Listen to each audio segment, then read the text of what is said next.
So let's talk about data cleaning in Excel, the importance of data cleaning, and a few ways just to do it that'll make your life like 1,000 times easier.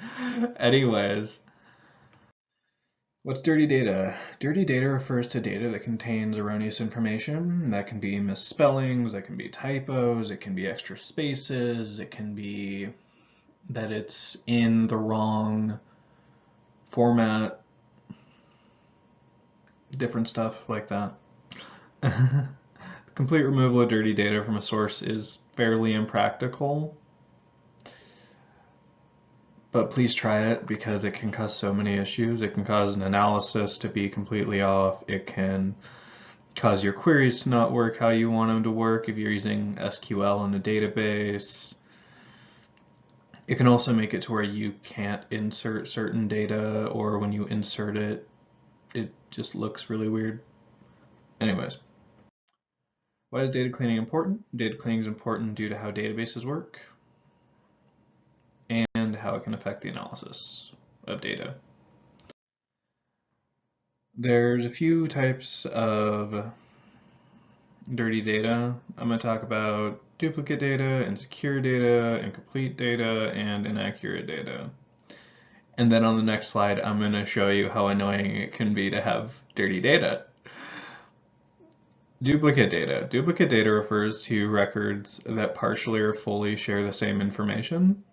So this can be like Roberta Nunez is one person that you have, but you also have her name as Roberta Alberto Nunez or something. And that can be the same exact person. But if you don't have first, middle, and last name separated in a database, or one of those, it has a not null requirement on it, and you haven't cleaned your data to where it properly works, or you have missing data, that can cause some issues. There's insecure data. Insecure data is data that's not encrypted or access controlled. If you've ever messed around with Excel files or Word files and it says, you're not allowed to modify this, that's because someone secured it. It's accessible by everyone in your company, and in worst case scenarios, even by third parties, so that can be other companies. And if other companies know your information, they can use it against you, and that can give them a market advantage, which is not good. Not good for you at all. No, no, no. Encrypt your data, please. Then you got incomplete data. An example of dirty data that's incomplete would be if your newsletter sign-up form has a field for the lead's first name, but it's not a required field. That could make it to where your campaign is way less effective, and if someone hasn't taken that into account when they're writing the software, it could send them an email without their name and be like, dear blank, and someone's like, huh, dear blank? Sorry, that's not my name. LOL. I highly doubt they'd be like that, but hey, it's possible. And it's a lot less personable if you don't have their name. So you can also think of inaccurate data as dirty data. Inaccurate data is data that contains a mistake. An example of inaccurate data would be a customer entering their last name on one of your forms, but making a typo. In this case, you have the customer's last name, but it's inaccurate. Moving to the next page, where you are going to see just how annoying duplicate data can be. So if I were to move to this next slide and re-explain this, that could be really annoying. Or if I were to re-explain inaccurate data, that could be really annoying. So please clean your data. Anyways. Now we're moving on to outdated data. Outdated data is inaccurate not because it was entered incorrectly, not because it's technically incorrect, but because it used to be accurate and now it really isn't anymore. And by what I meant by it's not technically inaccurate is if you have the year like In 2015, the average length of a tree in New York was this. If you have that date and you know that's the average, or if you have that year and you know that's the average, like you could be like January 15, 2015, or just 2015 if you're looking for averages. If you have that in your data set and you try to average that, and you have multiple years, and you don't use a where clause or you don't filter out that data, you could be getting the wrong average, basically. So if you're trying to get it for 2015 and you have stuff from 2022 or stuff from 1995 in there, basically you're going to get the wrong data. So clean your data, make sure you get rid of outdated data.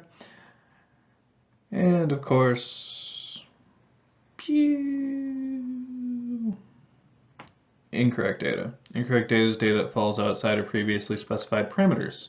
As such, it's easier to prevent, which is nice. It can still be a pain though if you don't look through your data for it. An example would be if a customer enters their birth date using a drop-down menu, your system will likely only allow them to select out of 12 months and 1 out of 31 days, and perhaps they also won't be able to select a birth year that would make them older than 130 years, just because the average human does not live that long.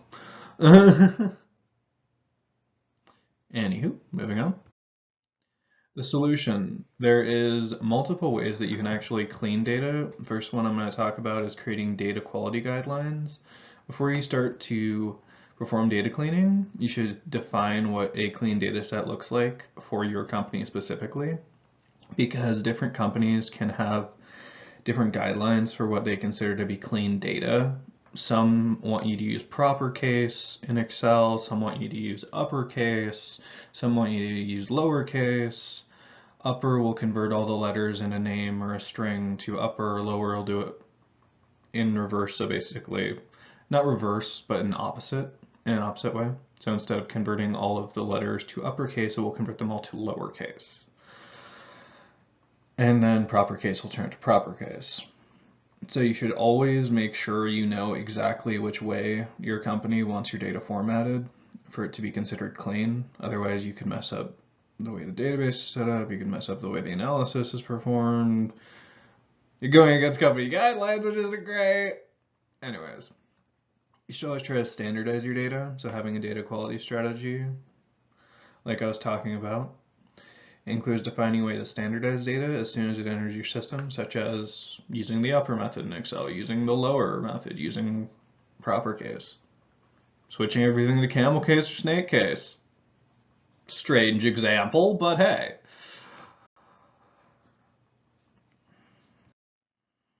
You can also perform an audit. So once you've established your company's data quality rules and you're sure that all the new data will be entered in a standardized way, which will allow for a quality analysis and won't cause any errors, it's time to audit your existing data.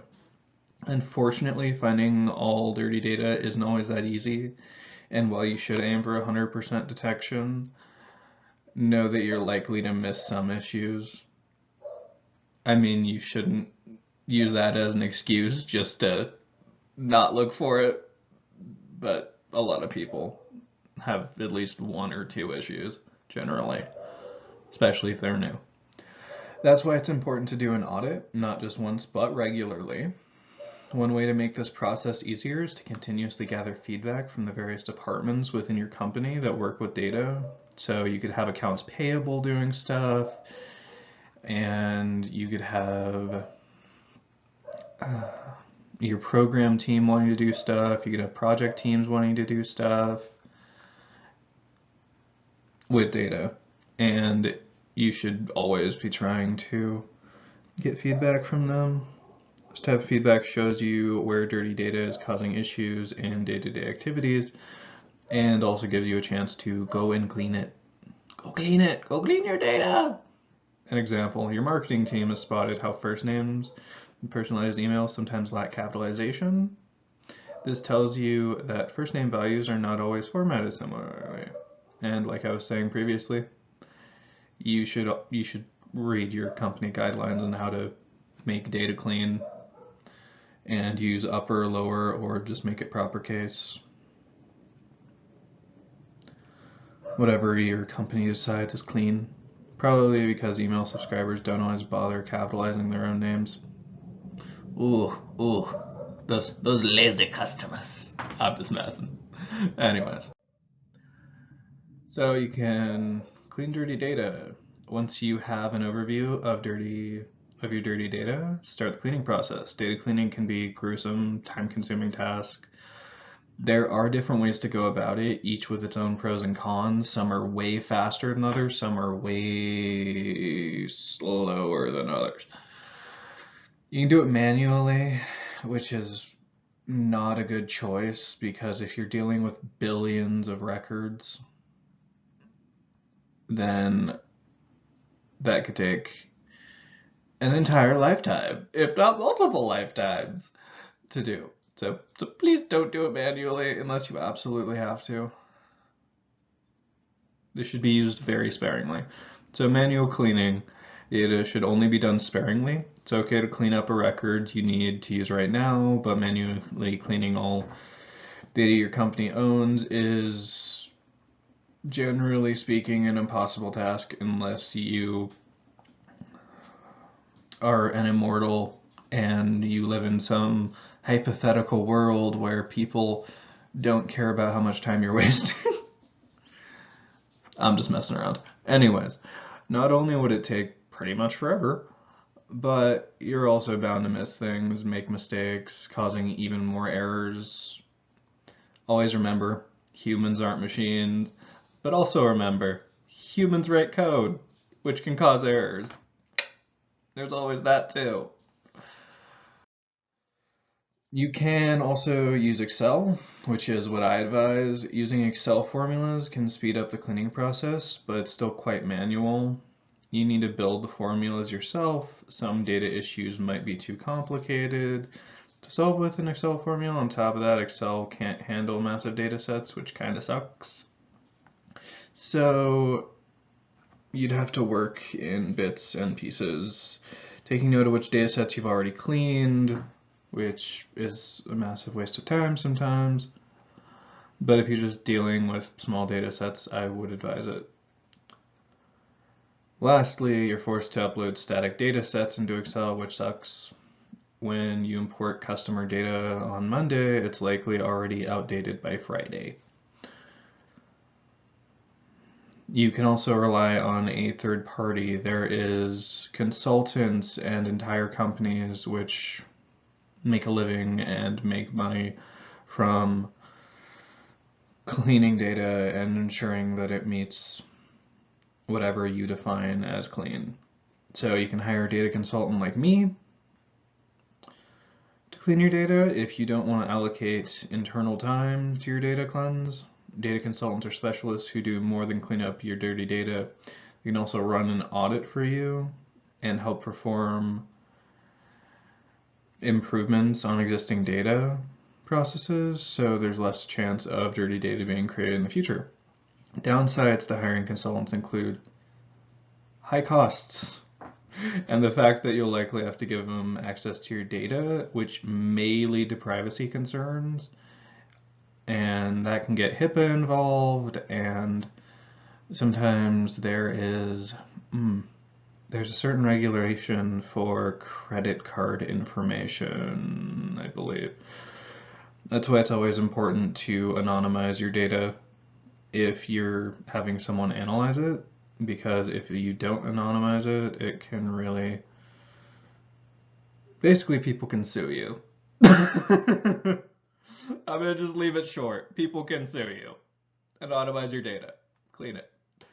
You can also hire dedicated developers, as data management is an ongoing process. You could hire one or more developers that dedicate themselves fully to keeping your data clean.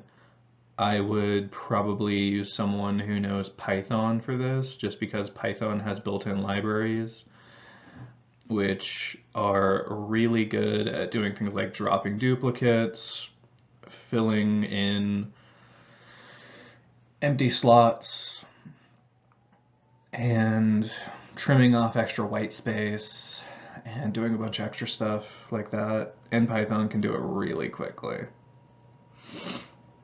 So they'll likely be more loyal to your company than an outsider, and they'll be able to become more familiar with what you offer. Hiring someone for an ongoing project, such as a data maintenance developer, can be a really good choice, actually. You can also use software because there is pre-built software for data cleaning. As this says, there are various tools out there that help you identify and clean dirty data. These tools are often cheaper than hiring a consultant, definitely, or a dedicated developer, and they don't make human mistakes. There's always the caveat that anyone who writes software should understand. They may not make human mistakes, but they can make programmatic mistakes. And by that I mean humans write code. Humans make mistakes. Sometimes humans don't know the formulas. Sometimes humans don't know how to take context into account. Therefore, if they're the ones writing your code, they can make it to where your software does have some errors. There's always that. That's why it is sometimes a better idea to hire a consultant, because they often have more experience with context, more experience with de-anonymizing data or anonymizing data based on what you're trying to do and what you need to do. Always anonymize your data, please. Hopefully you already have database management in place. If not, it is high time to set it up. While you're likely to need to clean your data at regular intervals, especially if you are using data pipelines which bring in data rapidly and basically cause your data set to continuously grow like the universe expanding. It's bad practice to let issues build up until they undermine the overall quality of your database.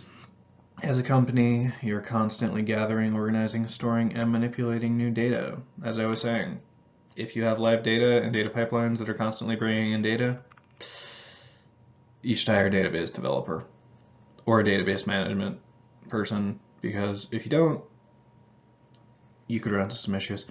Ongoing database management includes the processes of making backups to your data, doing basically remaking your database and updating all of the records to what they used to be if someone, for example, grants the delete privilege to someone who has no idea how to use it and just uses the delete from query without any where clause, and then you lose hundreds of years, 50 years, 20 years, whatever number of years you've been working for, amount of data.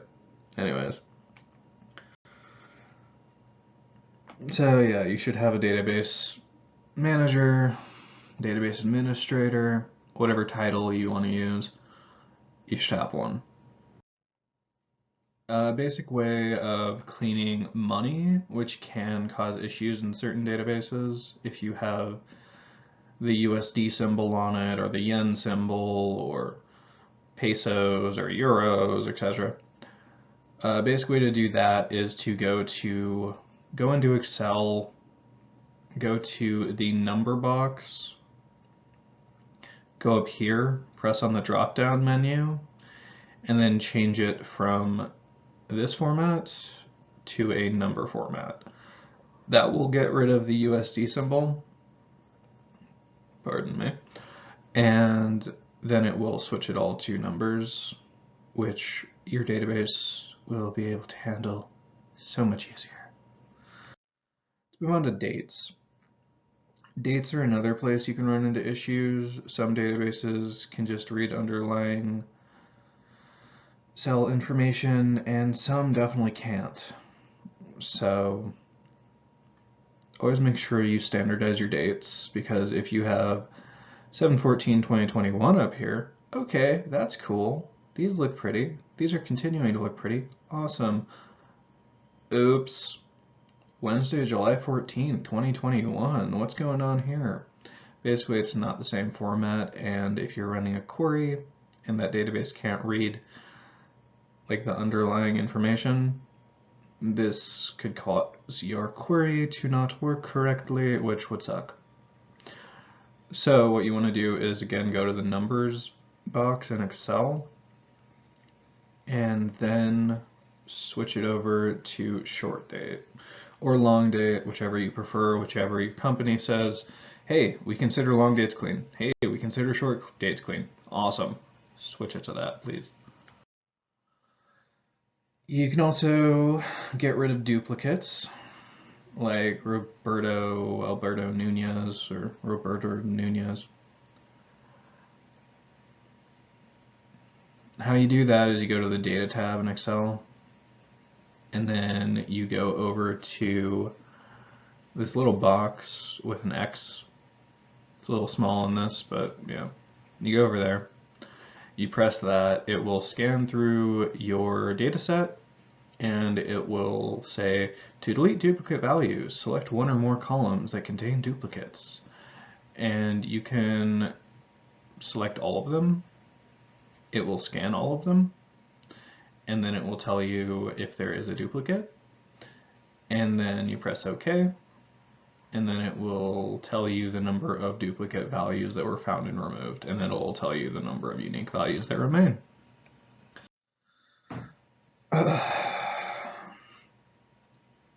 One really important thing is getting rid of extra white space, because that can cause queries to screw up, and it can cause analysis to screw up. So use trim, basically. Trim will take something like H space I and kind of join it together, right? Or if it's like IT space space space, it'll just be IT. Or if it's space space space IT, it'll become IT.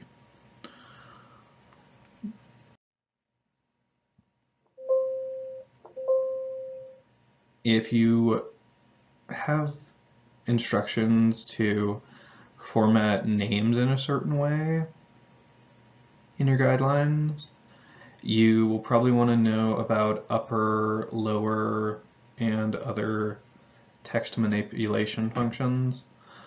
Upper, what it does is it takes strings, if you know what those are, basically a collection of characters, and it converts them into uppercase. So if in your guidelines it says turn all names into uppercase, what you do is you would select this entire column right here, use the upper on it, the upper function, and then it'll translate it to this. It'll convert it to that. Just give myself some time to breathe and get a drink of water so my throat's less dry. Anyways, you can also run into errors such as this if you're dealing with like political parties. You can have stuff like Whig, Democratic, and then this weird Whig up here that has a date, some really strange symbols, and then another date. How I would deal with this, if you come across this, even though I hate advising it, manual. This is where you would implement manual data cleaning. If you don't implement manual data cleaning here, it's going to be a pain in the rear. But basically, clean your data. Laters. As always, tusen tack, dhanyavad, domo arigato gozaimasu. Cheers, y'all.